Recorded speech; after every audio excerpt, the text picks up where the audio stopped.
Dünya tarihindeki bütün devletlerin ortak bir hedefi var. Daha güçlü olmak, büyümek ve etki alanını genişletmek. Ancak yeryüzünde öyle bir ülke var ki en büyük korkusu yüzleşmek değil, yeniden fazla güçlü hale gelmek. Bugün Avrupa'nın ekonomik çarklarını döndüren bu yapı elindeki gücü sahaya sürmek konusunda belirgin bir isteksizlik sergiliyor. Çünkü bu toplumun bugün sahip olduğu bütün modern refleksler ekonomik başarılarından değil, korkularından doğdu. Tıpkı ağır bir travma yaşamış insan zihninin aynı kabusu bir daha görmemek için kendine görünmez sınırlar koyması gibi. Almanya'nın hikayesi de tam olarak bu psikolojik savunma mekanizması üzerine kurulu. Peki bir toplum kendi potansiyelini bilinçli bir şekilde nasıl sınırlar? Daha da önemlisi gücü bir hedef değil de kaçınılması gereken bir tehdit olarak görmek bir yapıyı nasıl dünyanın en kırılmaz sistemlerinden birine dönüştürür? Bugün haritaya baktığımızda tek parça ve görkemli bir Almanya görüyoruz. Ancak bu coğrafyanın hafızasındaki en eski ve en derin yara güçsüzlükten ziyade birleşememek. Yani yüzlerce yıl süren bir parçalanmışlıktı. Aslında çok uzun bir zaman boyunca Almanya adında bir ülke bile yoktu. Kutsal Roma Cermen İmparatorluğu döneminde bu topraklarda 300'den fazla prenslik, dükalık, piskoposluk ve serbest ticaret şehri bulunuyordu. Bazı dönemlerde bu dağınık yapıların sayısı 1000'e yaklaşıyordu. Durumu somutlaştırmak için 1700'lerde Frankfurt'tan Münih'e gitmek isteyen bir tüccarın yolculuğuna bakmak yeterli olur. Bu tüccar sadece birkaç yüz kilometrelik bu hat üzerinde onlarca farklı sınır kapısından geçmek, her küçük dükalığa ayrı bir para birimiyle vergi ödemek ve her kasabada tamamen farklı yasalarla yüzleşmek zorundaydı. Bu dağınık ve korumasız yapının bedeli ise tüm toplum için çok ağır oldu. 1618 ile 48 yılları arasında yaşanan 30 yıl savaşları bu coğrafyayı tam anlamıyla diğer devletlerin savaş alanı haline getirdi. Savaşın geçtiği yerlerin neredeyse tamamı Alman topraklarıydı ve bazı bölgelerde nüfusun %50'ye yakını yok oldu. Bu büyük yıkım Alman tarihçilerin bugün bile ulusal travma olarak adlandırdığı o kök korkuyu toplumun hafızasına kazımıştı. Eğer bölünmüş kalırsak etraftaki herkes gelir ve bizim üzerimizden kendi savaşını yürütür. Bu korkunun ne kadar haklı olduğunu gösteren ikinci büyük şok 1806 yılında Napolyon Bonaparte ordularıyla geldi. Bonaparte bu dağınık coğrafyaya girdi ve 1000 yıllık Kutsal Roma İmparatorluğunu tek bir hamlede haritadan sildi. Bu yıkım adeta antik bir imparatorluğun çöküşü gibi büyük bir jeopolitik boşluk yarattı. Almanlar ilk kez dışarıdan gelen bir gücün aralarındaki bütün o yapay sınırları ve feodal sistemleri nasıl bir anda yerle bir edebileceğini çıplak gözle gördü. Savunmasızlık ve yok olma hissi artık en üst seviyedeydi. Yaşanan bu büyük tarihsel şoklar toplumda hayatta kalabilmek için artık mutlak bir birlik kurma fikrini olgunlaştırmıştı. Ancak bu birleşme sanıldığı gibi askeri bir hamleyle değil, rasyonel bir ekonomik planla başladı. 1834 yılında kurulan Zollverein yani Gümrük Birliği ile Prusya önderliğinde çok kritik bir adım atıldı. Madem aynı dili konuşuyoruz, o zaman aramızdaki tüm vergileri ve sınırları kaldıralım.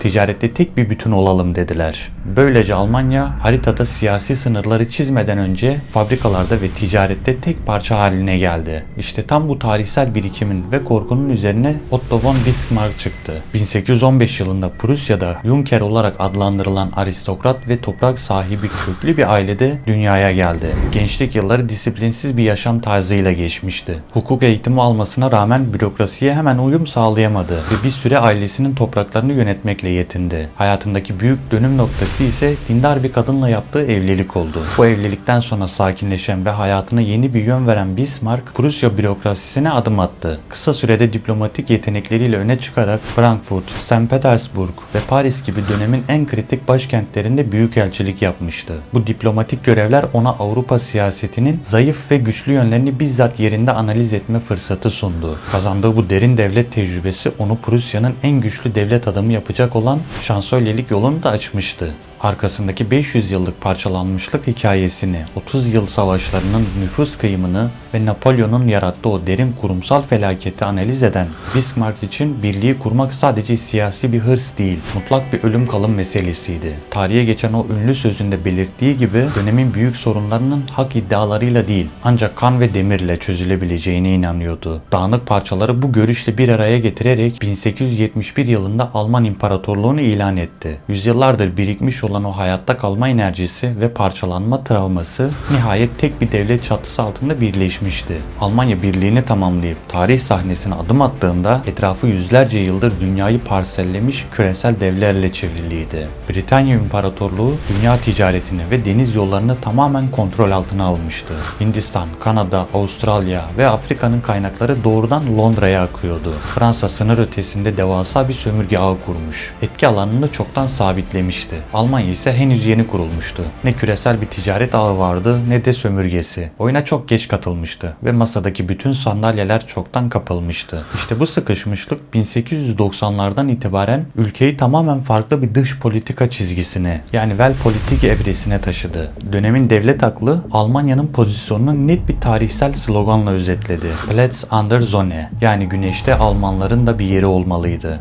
Klasik tarih anlatıları bu dönemi doğrudan Alman yayılmacılığı ve kibri olarak tanımlar. Oysa sistemi besleyen asıl motor kibir değil, derin bir gecikmişlik duygusudur. Almanlar dünyayı fethetmekten ziyade dünya yeniden paylaşılırken tamamen dışarıda kalmaktan korkuyordu. Bu geride kalma paniği coğrafyanın en güçlü damarı olan Prusya altyapısıyla birleşti. Bürokrasi, eğitim ve askeri organizasyondaki bu katı gelenek zamana karşı verilen yarışın en büyük yakıtı oldu. Bugün bir klişe haline gelen o tavizsiz Alman disiplini ve verimlilik kültürü genetik bir kod değil. Bu yapı geçmişte plansızlığın ve dağınıklığın bedelini çok ağır ödemiş, geç kalmış bir toplumun belirsiz geleceğe karşı ürettiği kurumsal bir kalkan olarak doğmuştu. Bu iki ruh birleştiğinde ortaya çıkan enerji muazzam bir sanayi patlamasını tetikledi. 1871'deki birleşmeden 1913'e kadar geçen sürede kıtadaki tüm dengeler alt üst oldu. BASF, Bayer ve Hoechst gibi devler laboratuvarlardan çıkıp dünyayı şekillendiren kimya endüstrisini kurdu. Siemens ve AEG ile elektrik sektörü ülkeyi baştan aşağı sardı. Krupp fabrikalarında ağır çelik ve sanayi üretimi zirveye ulaştı. Devasa bir demir yolu ağı ülkenin her köşesini birbirine bağlarken üniversiteler küresel bilimin ve inovasyonun merkezi haline geldi. 1913 yılına gelindiğinde Almanya rakiplerinin 100 yılda kurduğu dengeleri darmadağın ederek bir anda Avrupa'nın en büyük sanayi devine dönüşmüştü. Ancak dış kaynak konforundan mahrum kalan bu olağanüstü içsel hırs sistemi durdurulamaz bir ivmeye mahkum etti. Güç bir sorun çözme aracı olmaktan çıkıp sistemin ana kimliğine dönüştüğünde o yapıyı uçurumun kenarında yavaşlatacak bütün fren mekanizmaları da teker teker erimeye başlayacaktı. 1914 yılına gelindiğinde artık Almanya'nın ulaştığı sanayi gücü yapısal bir tıkanma noktasına gelmişti. Ülke içeride çok büyük bir üretim kapasitesine sahipti. Ama bu kapasiteyi besleyecek ham madde ve enerji kaynakları açısından tamamen dış dünyaya bağımlıydı. İngiltere, Fransa gibi sömürge imparatorluklarının küresel deniz yollarını kontrol etmesi Almanya'nın her an boğulabileceği bir jeopolitik kuşatma yaratıyordu. Siyasi gücün savaşı göze almasındaki asıl neden askeri korkular, yanlış diplomatik ittifaklar ve iç siyasi krizler etken olsa da bu ekonomik ablukayı kırarak kendi ham madde alanlarını ve pazar güvenliğini sağlamaktı. Almanya'nın savaşa dair tüm hazırlığı endüstriyel üretimdeki o katı zamanlama ve optimizasyon disiplini üzerine kuruldu. Askeri stratejinin temellerini oluşturan Schlieffen planı aslında bir hareket planından ziyade dakikalar üzerine hesaplanmış bir lojistik yönetim modeliydi. Planın mimarları Rusya'nın devasa coğrafyası nedeniyle tam olarak mobilize olup doğu sınırına dayanmasının tam 42 gün süreceğini hesaplamıştı. Tren vagonlarının hareket saatlerinden cepheye ulaştırılacak mühimmat miktarına kadar her şey İngiliz deniz ablukası Almanya'yı ekonomik olarak kilitlemeden önce batıda Fransa'yı bu 42 günlük süre içinde devre dışı bırakmak üzere kurgulanmıştı. Ancak bu aşırı optimize edilmiş sistemin en büyük kusuru esneklikten ve hata payından tamamen yoksun olmasıydı. Savaş hesaplanan zaman sınırlarının dışına çıkıp cephelerin kilitlendiği bir yıpranma sürecine dönüştüğünde Almanya'nın sömürge tamponundan mahrum olan içsel yapısı büyük bir krizle yüzleşti. İngiltere savaşın ilk haftasında Kuzey Denizi'ni abluk altına alarak Almanya'nın mühimmat üretimi için hayati olan ve Şili'den ithal edilen sodyum nitrat rotasını tamamen kesti. Ülkenin elindeki stoklar sadece 6 ay yetecek düzeydeydi. Alman devletinin mühimmatsızlıktan teslim olmasını engelleyen hamle ise bir askeri dehadan değil, laboratuvardan geldi. Kimyager Fritz Haber tam bu hammadde krizi sırasında havadaki azotu sabitleyerek yapay nitrat üretmeyi başardı. Bu buluş Bayer gibi Alman kimya devlerinin fabrikalarında endüstriyel boyuta Frankfurt'a taşındı ve ülke bu sayede abluk altında 4 yıl boyunca patlayıcı üretebildi. Aynı şekilde kauçuk ithalatı kesilince dünyadaki ilk yapay kauçuk olan Buna yine bu dönemde Alman laboratuvarlarında üretildi. Kaynak krizi derinleştikçe devlet aklı ekonomiyi daha da agresif bir şekilde optimize etmek için 1916 yılında Hindenburg programını yürürlüğe koydu. Bu kararla birlikte ülkedeki tüm sivil sanayi kapatıldı. Kadınlar dahil tüm iş gücü zorunlu olarak silah ve mühimmat üretimine kaydırıldı ve tüm ülke tek bir devasa askeri fabrikaya dönüştürüldü. Ancak kaynak kıtlığı ve insan gücünün tükenişi matematiksel formüllerle yönetilebilecek bir alan değildi. 1918 yılına gelindiğinde Alman ordusu cephede fiziki olarak tamamen imha edilmiş değildi. Hatta Rusya savaştan çekildiği için Doğu cephesini kazanmışlardı. Ancak içerideki toplumsal ve ekonomik yapı ham maddesizlikten çöktü. İngiliz ablukası yüzünden gübre üretilemediği için tarım tamamen durdu. Tarihe açlık kışı olarak geçen dönemde yüz binlerce sivil açlıktan hayatını kaybetmişti. Sanayi işçilerinin grevleri ve donanmadaki askerlerin isyanı savaşı cephede değil, içeride bitirmişti. Bir nesil önce dünyanın yeni yükselen yıldızı olduğuna, kusursuz bir sanayi devi inşa ettiğine inanan milyonlarca insan 1. Dünya Savaşı'nın bitimiyle birlikte aniden çok sert bir duvara çarptı. Savaşın kaybedilmesi ve ardından gelen Versay Antlaşması'nın ağır, aşağılayıcı şartları her şeyi ters yüz etti. Toplum bir anda kitlesel bir açlık, işsizlik ve derin bir ulusal travmayla baş başa kaldı. Hafızadaki o en eski kök korku, yani kaos, parçalanma ve savunmasız kalma endişesi tüm şiddetiyle yeniden uyanmıştı. Hemen ardından gelen 1923 yılı ise bu korkuyu rasyonel bir deliliğe dönüştüren eşi benzeri görülmemiş bir ekonomik kabusu başlattı. Paranın değeri saatler içinde yok oluyordu. İnsanlar günlük maaşlarını markete götürebilmek için el arabaları kullanmak zorunda kalıyordu. Sabah fabrikadan maaşını alan bir işçinin eşi öğlene kadar paranın bütün değerini kaybetmemesi için koşturarak fabrika kapısına geliyor ve parayı hemen harcamak üzere teslim alıyordu.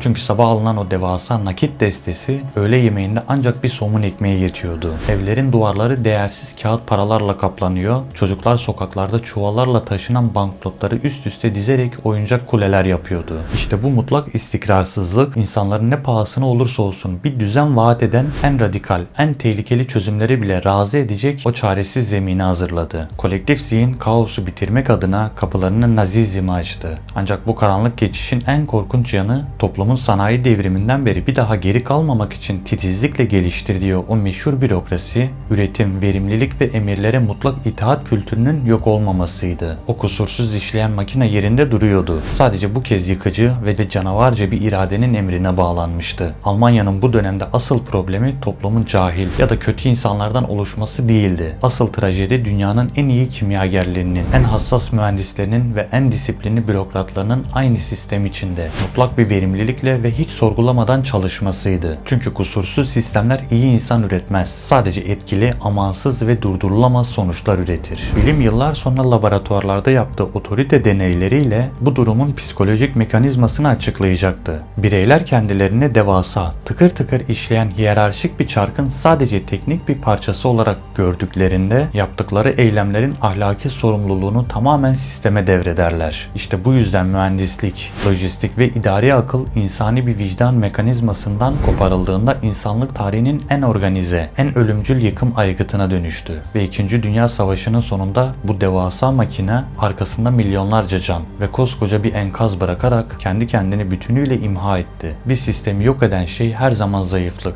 ya da başarısızlık değildi. Bazen onu bütünüyle yok eden şey başarıya ulaşmak için kurduğu o amansız mekanizmanın kendisidir. Çünkü gücün büyüme hızıyla ahlakın ve vicdanın büyüme hızı her zaman aynı kalmaz. 1945 yılına gelindiğinde Almanya fiziksel ve psikolojik olarak tam bir enkaz yığınıydı. Şehirleri bombalanmış, altyapısı çökmüş ve toprakları müttefik devletler tarafından işgal edilmişti. Ancak bu korkunç tablonun ortasında ülkenin şaşırtıcı bir hızla yeniden ayağa kalkmasını sağlayan gizli bir güç vardı. Marshall Planı ve pazar reformları elbette ekonomik birer yakıttı ama asıl kırılma noktası başkaydı. Almanya'nın fabrikaları ve binaları yerle bir olmuştu. Fakat mühendisleri, teknik bilgisi, kalifiye işçileri ve o köklü üretim kültürü hala oradaydı. Sistemik sermaye beton değil, insandı ve bu sayede sanayi çarkları çok kısa sürede yeniden dönmeye başladı. Ancak bu yeni yükseliş döneminde asıl devrim gücün kendisini yönetme biçiminde gerçekleşti. Almanya savaştan sonra gücü dağıtmaya çalıştı.